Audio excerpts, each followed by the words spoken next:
Praise Jesus. Hari ini mulai dari nol podcast untuk semua Anda fenomenal. Kenapa? Karena narasumber kita living legend. Biasanya living legend itu umur 60-an. Aduh. Ini umur 35, bayangkan. Siapa yang gak kenal Echa Sumantri? Ya papanya luar biasa, Echa juga luar biasa. Jadi berkat bagi gereja, dan juga bagi dunia musik Indonesia. Terkhususnya yaitu permainan drumnya. Jadi kita akan dengar mulai dari nol. Gimana Echa mulai nol main drum. Pertobatannya, papa mamanya juga dengan sekarang dinamika gereja yang sedang berkembang, juga pengajaran-pengajaran gereja mengenai narcissistic disorders, mengenai Christian progressive, kita akan pokoknya bebas aja hari ini, dan saya yakin akan jadi inspirasi untuk semua teman-teman muda. Thank you loh, Cak. Thank you for having me, Kang. Thank you, bro. Thank you. Jadi living legend gimana? Masih perjalanan lah, masih harus banyak belajar.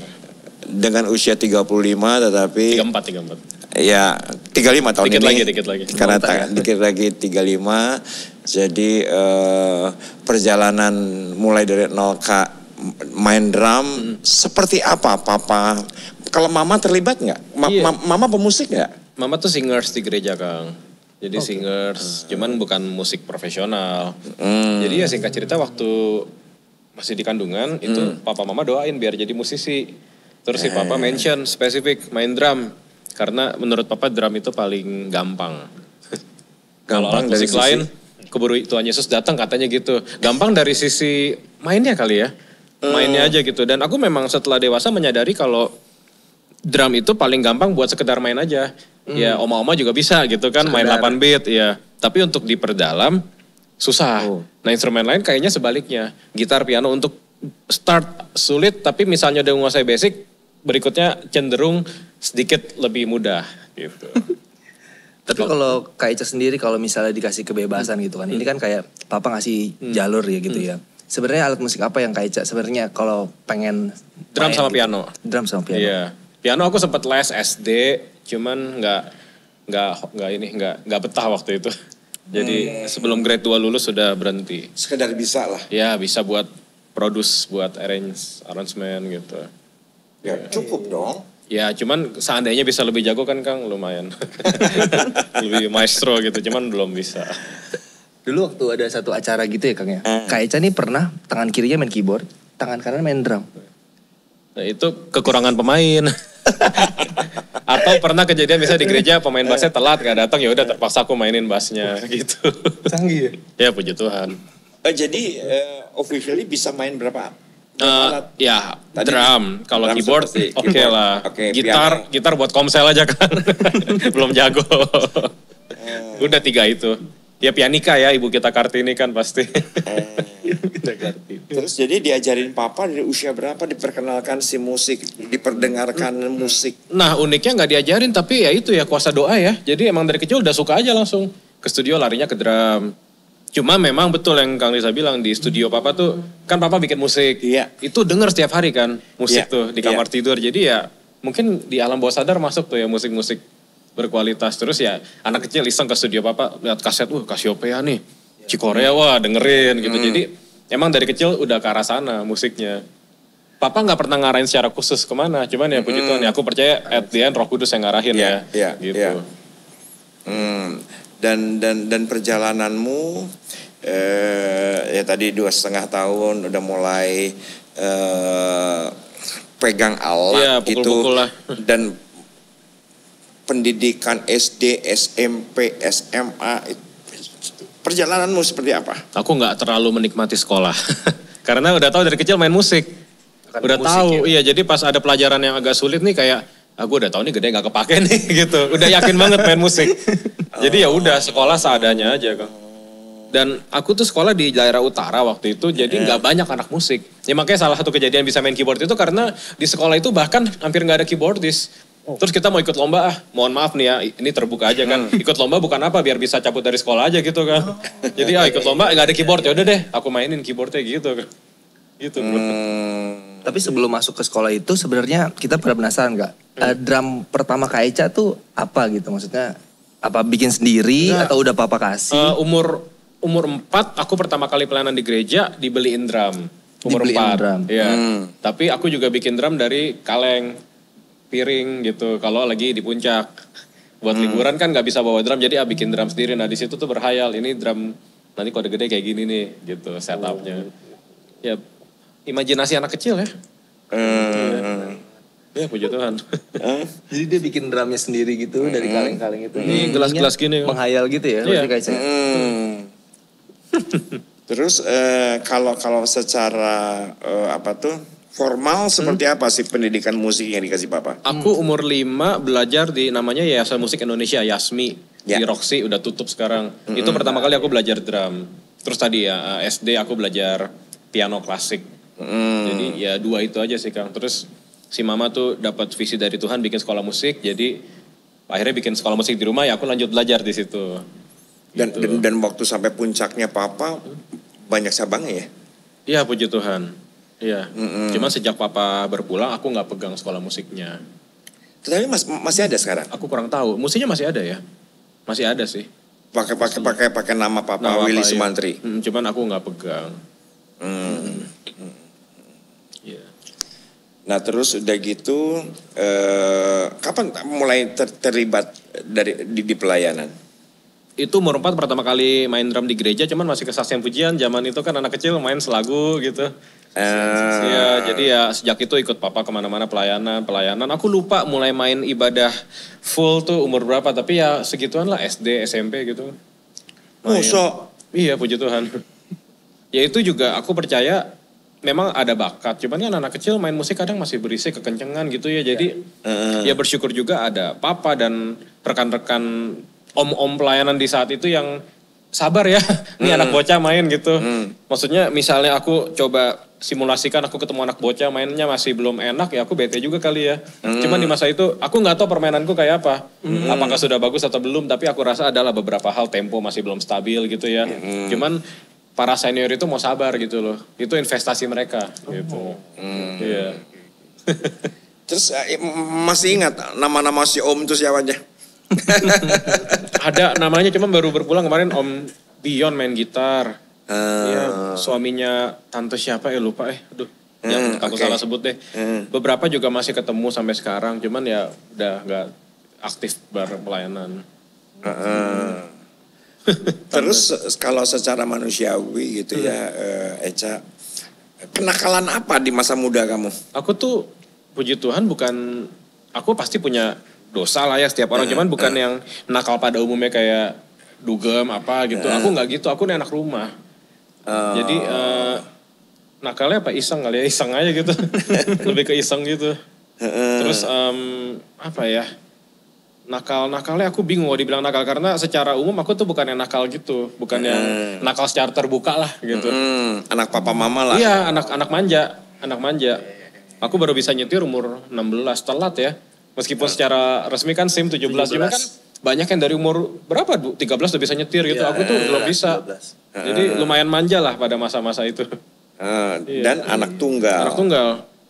Dan seberapa protektif sama papa mama? Lumayan, ya modelnya gak boleh nginep di rumah temen, gak boleh keluar rumah sendirian, gitu-gitu tuh. Jarang tuh ke mall sama temen, jarang banget. Selalu sama papa mama lah. Kuper lah. Lumayan, bener, kuper. Asli, iya. Iya.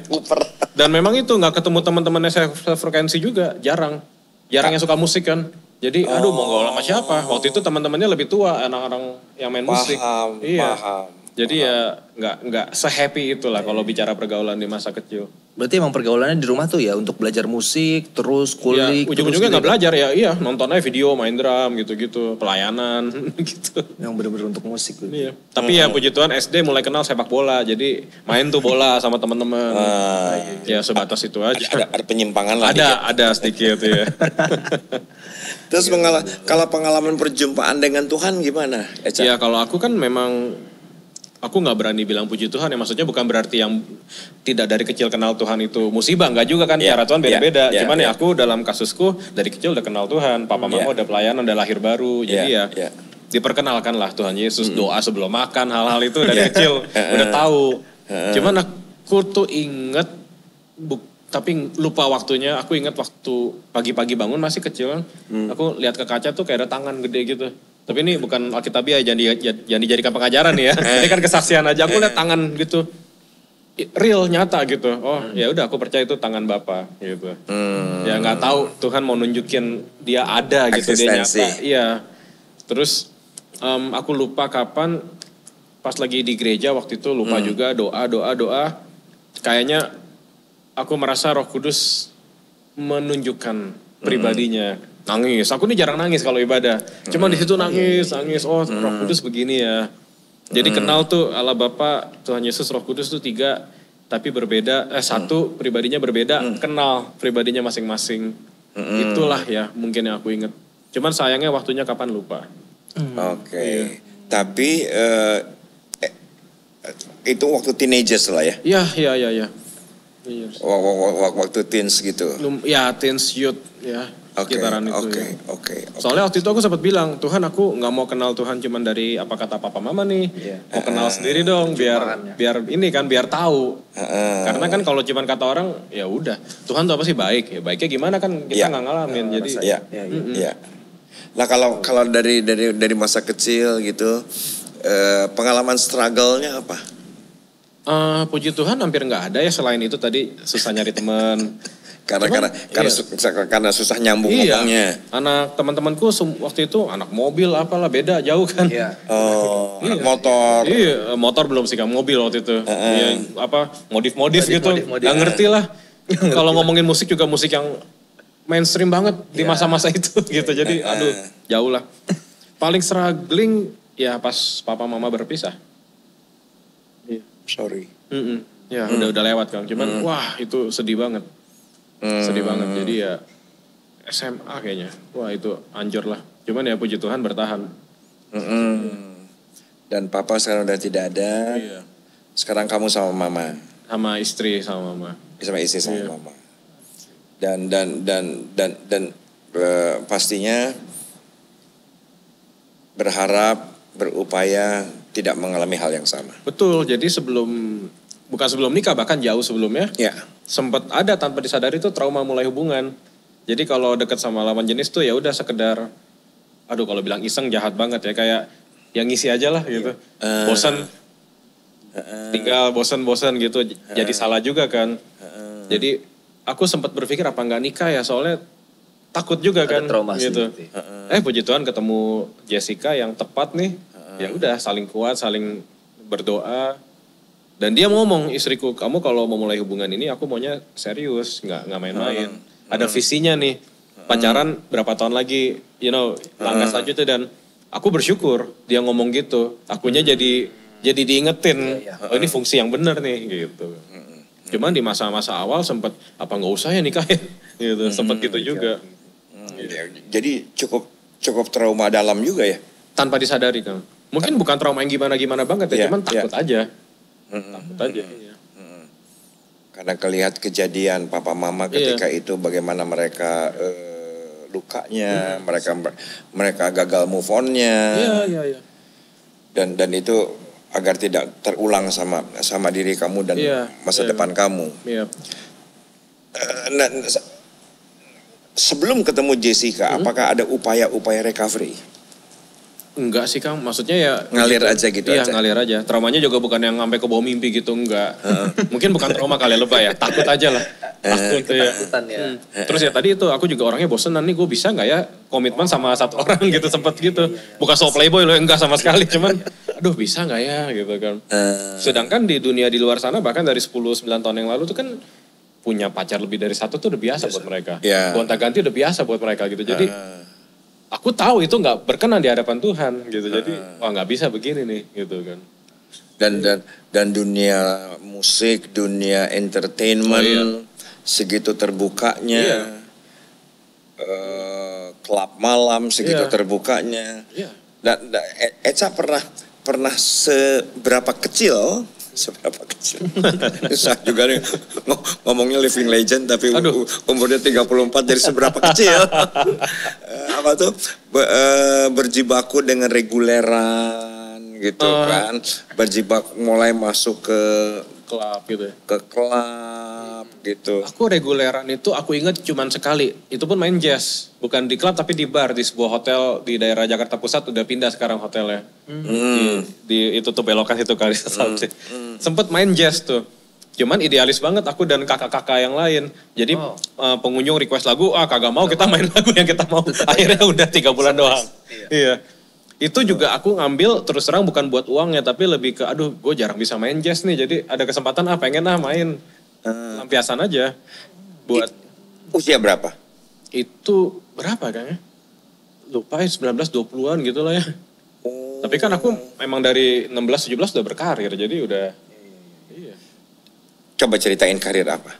16-17. Aku kan basically di gereja terus tuh gereja. Cuman umur 12 atau aku lupa 13 atau 11 ya. Kalau nggak salah 13 deh. Ikut lomba festival musik se-Indonesia. Kan orang bilang 13 angka sial tuh. Bodoh amat tolak dalam nama Yesus ikut. Puji Tuhan juara 1. Puji Tuhan.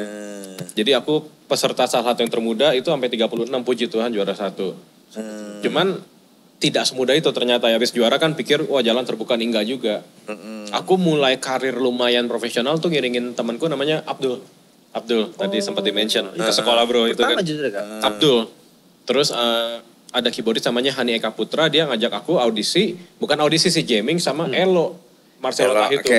Nah itulah karir profesional sesungguhnya tuh. Tiba-tiba seminggu keluar kota 2 kali 3 kali masuk TV. Di situ di sekolah tuh baru kakak masuk TV kemarin ya gitu tuh. Jadi wah tiba-tiba hidup berubah lah. Jadwal padat banget sama si Elo. Pas aku main sama Elo di TV. Om Erwin Gutawa lihat aku main. Diajak sama beliau. Udah aku main sama Om Erwin Gutawa, the rest is history udah. Kalau waktu Idola Cilik gitu kan? Nah itu setelah sama Om Erwin. Oh justru setelah. Iya, Mas Oni, Christian Erwinto ajak aku main di situ.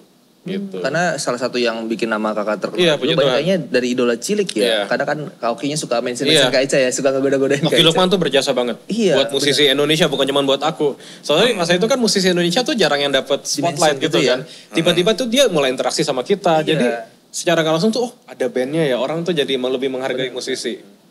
Iya keren. Iya. Sorry siapa tadi? Oki Lukman MC-nya. Oke. Iya. Kak Oki. Nah si Mas Oni Christian Erwinto ngajak aku main juga salah satunya karena aku main sama Om Erwin Gutawa. Gitu. Jadi beberapa orang berpendapat kalau udah main sama Erwin Gutawa tuh udahlah jaminan mutu. Benar. Gitu. Dan itu benar? Ya buat aku sih benar ya. Benar. He's the man. Itu oke banget. Nah kalau masuk ke antara sekuler dan pelayanan nih Kak. Nah. Bagi waktunya mulai padat-padatnya. Ya itu kali ya di masa-masa itu ya. Masa-masa itu tuh jadi Icil juga sempat tuh kan Sabtu Minggu. Iya benar. Aku tuh bukan morning person, jadi harus standby di RCT itu jam 10 pagi. Ya nggak bisa gereja pagi lah, mimpi lah waktu masa-masa itu. Jadi kadang tuh kita selesai jam 5, jam 6 aku ke gereja buru-buru nyampe udah doa berkat gitu. Parah. Jadi ada masanya tuh kayak aduh susah gereja nih ya gitu. Dan somehow aku ngerasa Roh Kudus bilang cukup lah udah gitu. Jangan sampai gereja terganggu. Ya udah akhirnya move on ke perjalanan musik berikutnya. Ya puji Tuhan sampai sekarang nggak sulit bagi waktu. Kayak contoh nih lusa nih gitu. Aku pelayanan di daerah Cinere jam 1 siang. Manggung di Bandung malam. Jadi aman gitu. Bisa lah pakai waktu dibagi. Pakai wus? Enggak bawa mobil kan. Oke. Iya jadi gitu lah bisa dibagi. Dan Jessica ikut ngatur? Dia bantu aja. Soalnya dia kerja juga. Dia kerja juga, jadi ya kita saling backup, saling. Nah gitu. sekarang dengan pelayanan di gereja, kebayang nggak, Yos, yang satu tingkat dewa gitu, yang satu tingkat dalam sebuah tim pelayanan gitu, dimanapun Eca pergi gitu ya. Nggak yang gua tahu kan ada istilah itu mah penyanyi gereja ini penyanyi ya kan ya penyanyi gereja ya selevel itulah gitu kalau misalnya dari angka 1 sampai 10 gitu level gereja 5 rata gitu ya 5 ya 4 5 nah ini kan ini pun bukan 10 15 aduh amin lagi gimana penyesuaian adaptasi bener Kang ini valid banget sih maksudnya aduh buat gereja kok susah-susah amat buat Tuhan kok musiknya gitu ya buat Tuhan dong harus bagus dong iya kan wah aku nggak setuju soalnya beda tipis sih dia pelayanan untuk uang sama untuk Tuhan jadi ngeri kan. Aku berkali-kali ngomong kalau dikasih PK terima, siapa tahu itu jalan Tuhan memberkati, tapi kalau nggak dikasih nggak usah minta-minta. Terus tapi kalau untuk pemusik yang nggak mau latihan tapi tetap mau main di gereja, saran kakak? Ya diberhentikan dulu.